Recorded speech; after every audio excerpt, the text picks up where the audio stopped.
ku munsi w'ejo hashize Perezida Donald Trump yakiriye abayobozi batanu cyangwa se abaperezida batanu bayobora bimwe mu bihugu bya Afrika.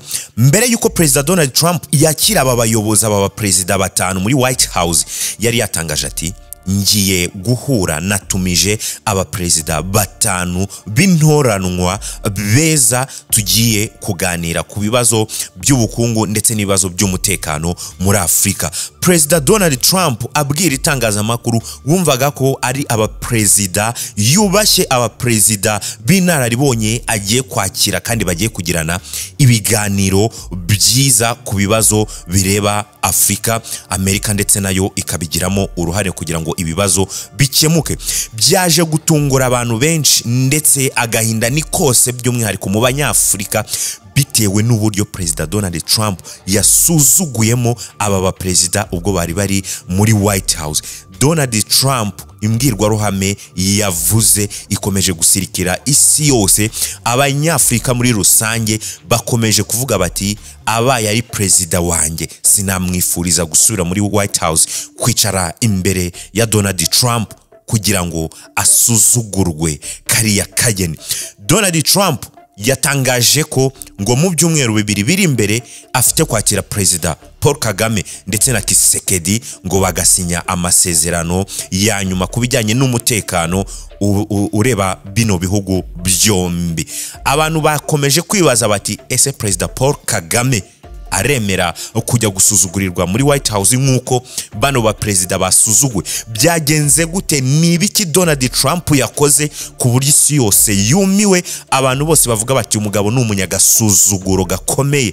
Byose tugiye kugarukaho muri iyi nama y'abayobozi abaperezida batanu bahuye na Perezida Donald Trump muri White House. Niki cyabaye? Byagenze gute? Nitwa Seborexon, you have to know me and to love me. Kora subscribe kuri Menyekana nimba utari wayikora.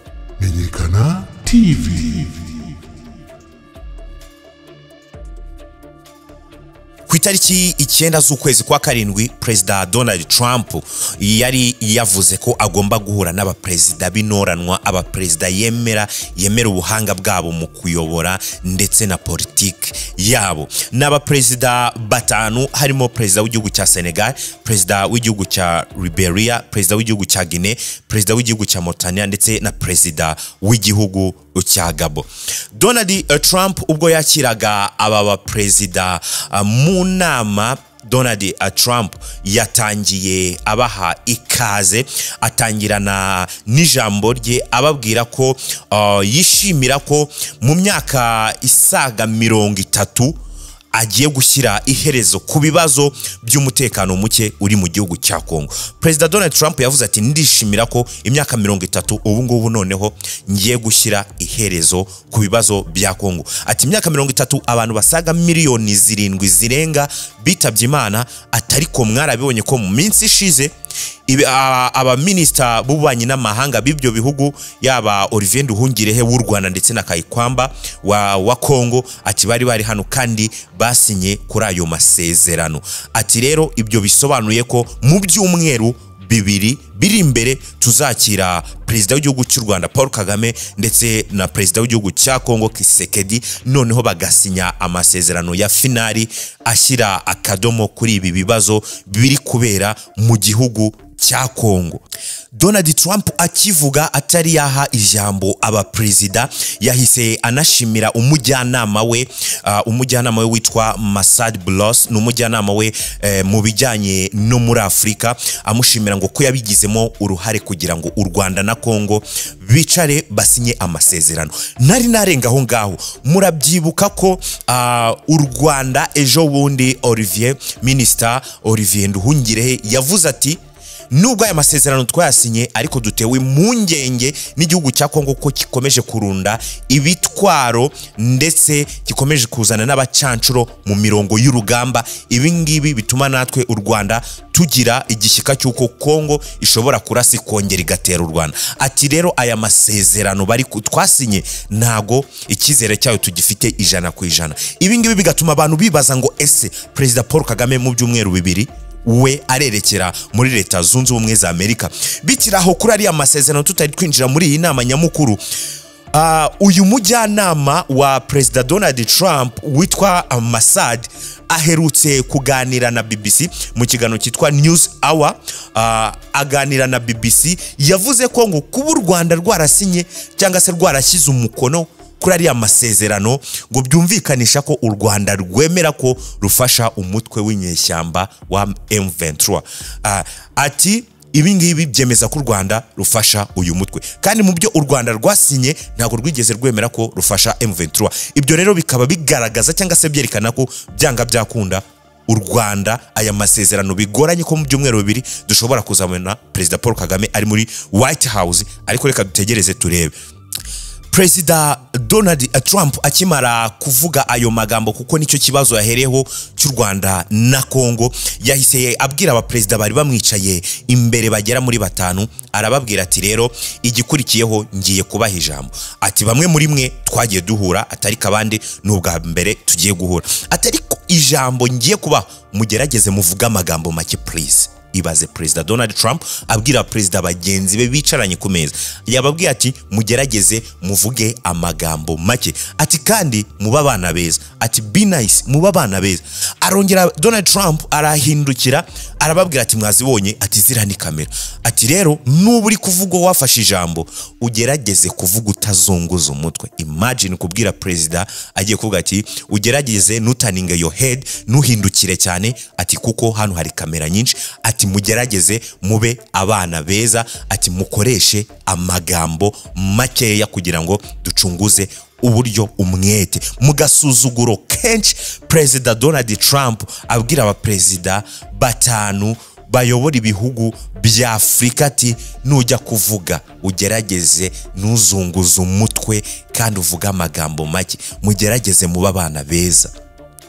Naho ibyo bidahagije, Perezida Donald Trump yababwiye ati kandi ikindi ngiye kubasaba nuko mbere yo gutangira ugomba kwivuga, ukavuga izina ryawe, ukavuga n'igihugu uje uhagarariye nk'umuperezida.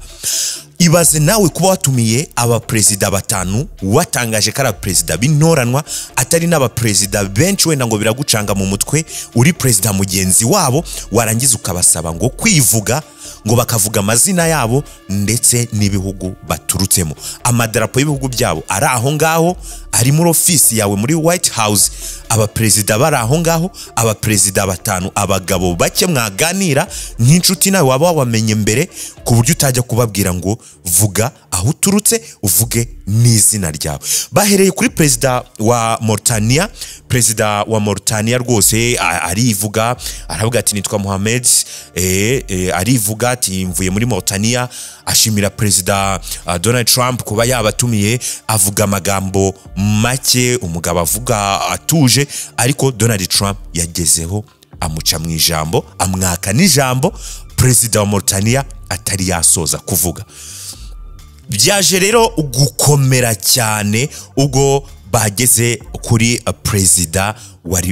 Perezida wa Liberia yitwa Joseph Boakai.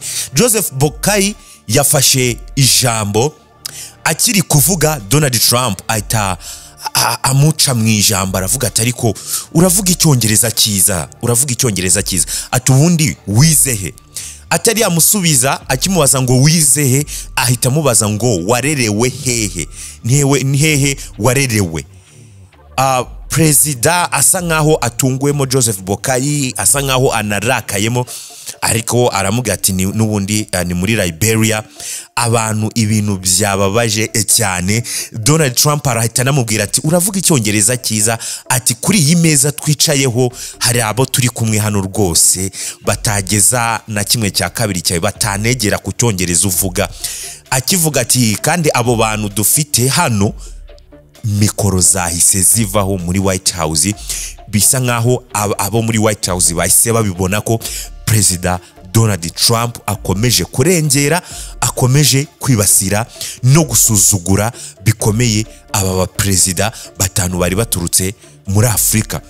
Donald Trump yakomeje kugenda yumva abaperezida batandukanye, wa Senegal ajyaho, harabagiye bavuga igifaransa, harabagiye bavuga indimi zitandukanye, ariko bari bafite n'ubundi ubasemurira. kugira ngo babashe kumvikana neza. Bari bagiri kugenda baganira ku bibazo by'ubukungu ndetse n'ibibazo by'umutekano muke muri Afrika. Bagiranye ikiganiro cyafashe hafi iminota 56, ariko ni ukuvuga ngo abaperezida batanu bari bitabiriye. Urebye mu mbwirwaruhame zabo bagiye bavuga nta kintu gisa nkaho ari kizima. Bagiye bavuga ko nta mwanya babonye wo kubohoka ngo bagire icyo bavuga, bagire icyo babwira Donald Trump. Donald Trump iki kintu yakoze, abantu bavuze ko diplomasi ya Donald Trump ikomeje guciririka ku rwego rukomeye ko kwerekana ko ashobora kuganira n'abaperezida bagenzi be muri uru rwego, ko ataganiriye nabo mu rwego rwa diplomasi, ahubwo yaganiriye nabo nk'umubillionaire, nk'umuntu ufite amafaranga. Dore ko Donald Trump afite amafaranga menshi cyane. Bamwe bavuga ko aya mafaranga Donald Trump afite ariyo atuma uyu mugabo agaragaza ubwiyemezi bukomeye ndetse n'ubwishongozi bwinshi cyane iyo ari kuganira n'abaperezida baciriritse, cyangwa se we afata nk'abaperezida bo muri Afrika we ababona ko ari abaperezida baciriritse. Byagiye bigaragara Donald Trump no kuri manda ya mbere, ubwo yajyaga asuhuza abaperezida akabafata mu kuboko akabajegeza cyane, yerekana kasa nkaho yabasuzuguye ku rwego rukomeye. Donald Trump nabibabwiye ajya gutangira iyi mbwirwaruhame yatangiriye ku kibazo cy'u Rwanda na Kongo, ndetse anatangaza ko mu byumweru 2 Donald Trump azahostinga Perezida Paul Kagame ndetse na Perezida wa Kongo Tshisekedi. Abantu bakibaza bati aka gasuzuguro se Donald Trump azakazana kuri Perezida wa leta y'u Rwanda Paul Kagame? Abantu bakibuka ko Perezida Donald Trump atari ubwa mbere ahuye na Perezida Paul Kagame. Ibi byo kujegeza abana amaboko murabyibuka no mu mafoto, mwasubira inyuma ubwo Trump yahuraga na Perezida Kagame. Perezida Kagame ntago Donald Trump yigeze amufata mu kiganza ngo amujegeze bikunde, kuko byaragaragaye no mu mavideo ko Kagame yari fit, amufata mu kiganza, barasuhuzanya, barakomezanya, nkuko Donald Trump yigeze gushaka kubikora kuri Perezida w'Uburusiya Putin nawe ashatse Donald Trump ashatse gufata Putin ngo amujegeze, Putin aramufata aramukomeza. Ikindi cyagaragaye kuri Donald Trump ndetse na Perezida Paul Kagame ubwo bahuraga, Donald Trump hari ukuntu ahura n'umuperezida agashaka kugenda amukora ku rutugu, bari kwifotoza nk'akana, cyangwa se yerekana ko amusuzuguye. Hari ukuntu ubundi umuntu yifotozanya n'undi ari mu ruhande rwe rw'iburyo akamukoza akaboko ku rutugu amukomanga, asa nk'umwereka ko ari we boss bari kumwe, ku buryo nawe ureba iyo foto cyangwa iyo video tuvuga ngo uyu muntu wifotozanya n'uyu boss we n'uyu nguyu. Kagame bitewe n'ukuntu ari muremure, Donald Trump ubwo yahuragana na His Excellency Paul Kagame byaramugoye gukora ibyo bintu, ahubwo birangira Perezida Paul Kagame mu mafoto no mu mavideo asa nkaho ari we ufite icyubahiro cyangwa se utenyitse kurusha Perezida Donald Trump. Abantu bakibaza bati rero mu minsi iri imbere Perezida Paul Kagame ndetse na Tshisekedi batumiwe muri White House. Ese Perezida Paul Kagame azajya muri White House? Amasezerano bakimara gukora imbanziriza amasezerano yasinywe na Minister w'ububanyi n'amahanga wa Kongo ndetse na Minister w'ububanyi n'amahanga w'u Rwanda, uyu mujyanama nakubwiye Trump yashimiraga, uyu mujyanama wa Trump yahise ajya gukora ikiganiro atangaza ko ngo u Rwanda kuba rwaremeye gusinya iriya mbanziriza amasezerano yasinywe n'aba minister ngo bigaragaza ko u Rwanda rweruye cyangwa se rwemeye ko u Rwanda rufasha M23. Amasezerano atari yasinywaho n'abaperezida, leta ya Kongo yahise itangira kwerekana ko itangiye gushaka gushyira cyangwa se gushoza intambara ikomeye cyane kuri M23, ndetse byaba na ngombwa iyo ntambara ikagera mu Rwanda, bitewe nuko Kongo yarunze intwaro zikomeye nyinshi ku mirongo y'urugamba. Ibyo ngibyo Minister Olivier Nduhungire yabigarutseho avuga ngo nubwo twasinya amasezerano ariko turacyafite impungenge n'ibikorwa Kongo ikomeje kwerekana ko ifite gahunda yo kudakomeza amasezerano y'amahoro, ahubwo leta ya Kongo yo ifite gahunda yo kwataka ndetse no gutera u Rwanda. Ati rero ibi ngibi biduteye impungenge. Abantu bakibaza bati ese Perezida w'u Rwanda Paul Kagame arafata rutema ikirere mu byumweru bibiri nk'uko Donald Trump yabivuze, Perezida Paul Kagame yerekeze muri White House? Ibi ngibi natwe tukaba tubitegereje. Ikindi, uyu Perezida Donald Trump uri kwishongora gutya, uri kwerekana agasuzuguro gakomeye, mukanya ndaje mbakorere documentaire icyegeranyo cy'ukuntu Donald Trump yasuzuguwe cyane, akerekana ko nawe ashaka hit mu 1992 ubwo Perezida Donald Trump yashakaga kugaragara muri filime yitwa Home Alone 2.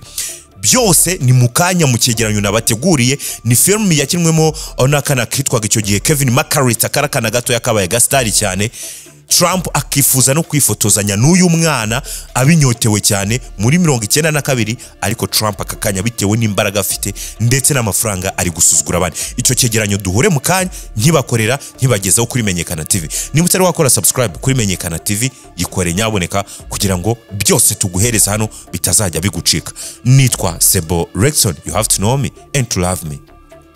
Menyekana TV.